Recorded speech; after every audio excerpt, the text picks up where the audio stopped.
This is enough to make your head spin, eh?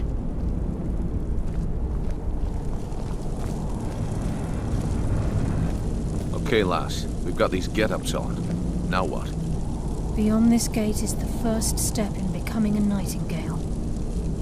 Whoa there, lass. I appreciate the armor, but becoming a nightingale? That was never discussed. To hold any hope of defeating Mercer, we must have Nocturnal at our backs. If she's to accept you as one of her own, an arrangement must be struck. What sort of arrangement? I need to know the terms. The terms are quite simple, Brynjolf. Nocturnal will allow you to become a nightingale and use your abilities for whatever you wish. And in return, both in life and in death, you must serve as a guardian of the Twilight Sepulchre. Aye, there's always a catch. But at this point, I suppose there isn't much to lose. If it means the end of Mercer Frey, you can count me in. What about you? Are you ready to transact the oath with Nocturnal?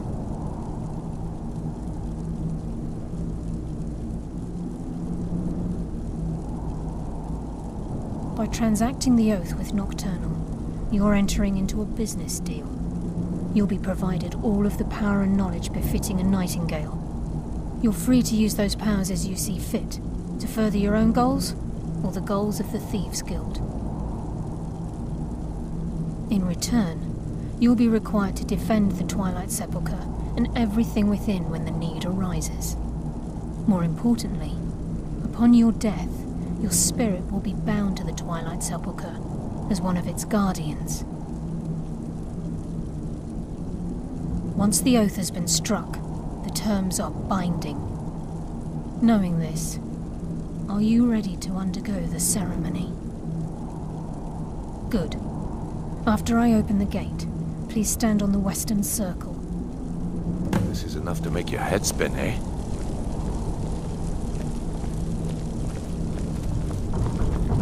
This is enough to make your head spin, eh? We'll speak when the oath is complete.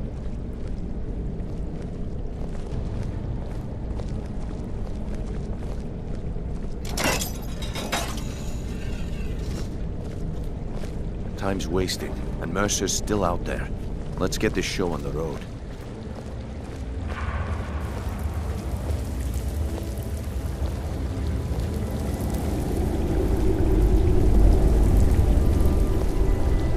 This is enough to make your head spin, eh?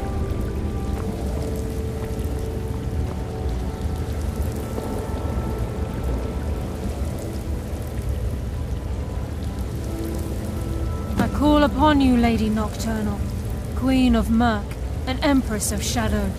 Hear my voice.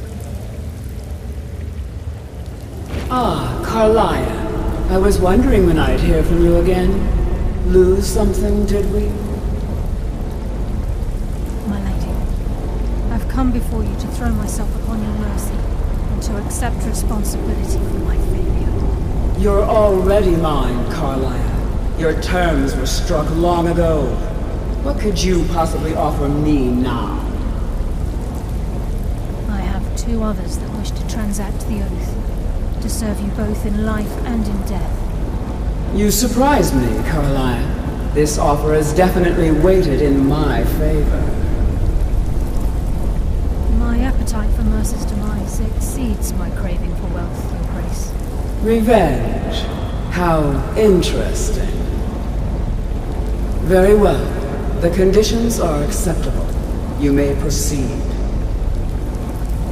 Lady Nocturnal, we accept your terms. We dedicate ourselves to you as both your avengers and your sentinels. We will honor our agreement in this life and the next until your conditions have been met. Very well. I name your initiates Nightingale, and I restore your status to the same, Carlisle. And in the future, I'd suggest you refrain from disappointing me again.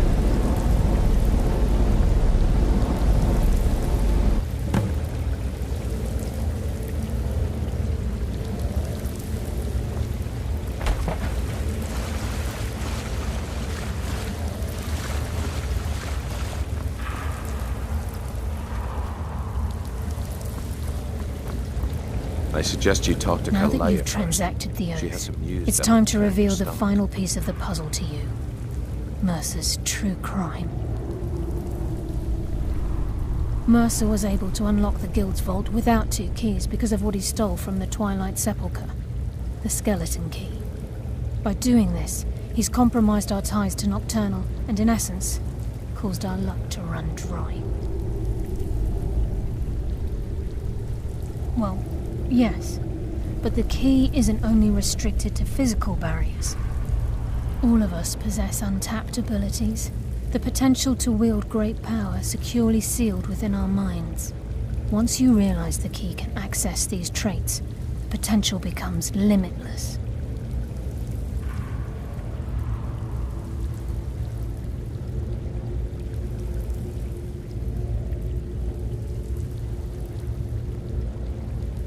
Although it would benefit the Guild more than you can imagine, in the end it would do more harm than good. If the key isn't returned to its lock in the Twilight Sepulchre, things will never be the same for the Guild. As time passed, our luck would diminish to the point of non-existence, and whether you know it or not, our uncanny luck defines our trade. Very true. In our line of work, it's quite rare we set out to return a stolen item to its rightful owner.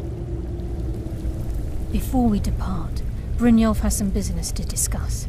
I suggest you listen to him. Listen, lad. There's one last piece of business we need to settle before we go after Mercer. The leadership of the Guild.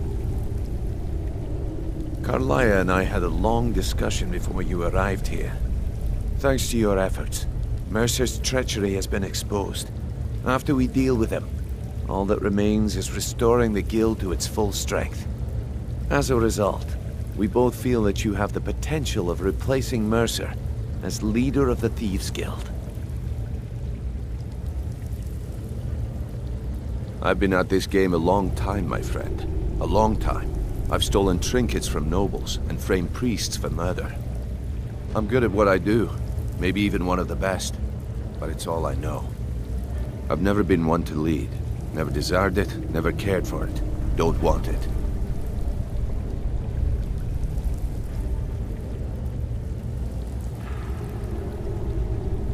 Look, everyone in the Guild admires what you've done. Maybe they won't come out and simply tell you, but I promise you it's true.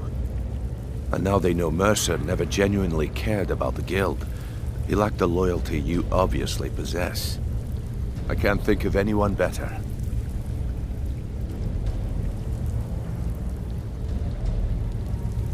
Ha! Spoken like the leader of the Thieves Guild. Just don't lose yourself in the role. We have a bit of an errand to run before your coronation. Then it's decided. When this is all over and Delvin's contacts assure me that we've regained our footing in Skyrim, we'll handle the details. Until then, we have quite the task ahead. I've been poring over the plans you brought us, and I'm convinced the eyes of the Falmer are in the Dwarven ruins at Erkenthand. Carlia and I will meet you there. Prepare yourself, lad. This will be a fight to remember. Aye, and some of what Carlia said is starting to make sense. Mercer may have damaged our reputation and raided our coffers, but this goes well beyond even his twisted form of larceny. Old Delvin kept calling it a curse, and we all laughed at him.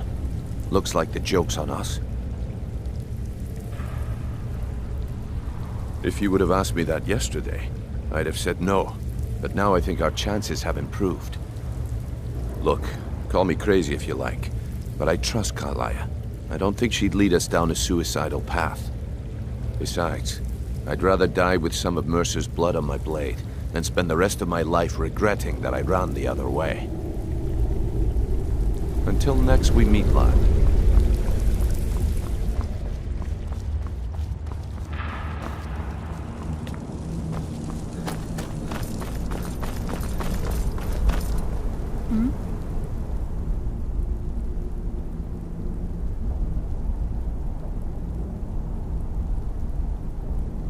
With the skeleton key missing from the Twilight Sepulchre, I'm afraid Mercer's seen to it that none of us can benefit from Nocturnal's gifts.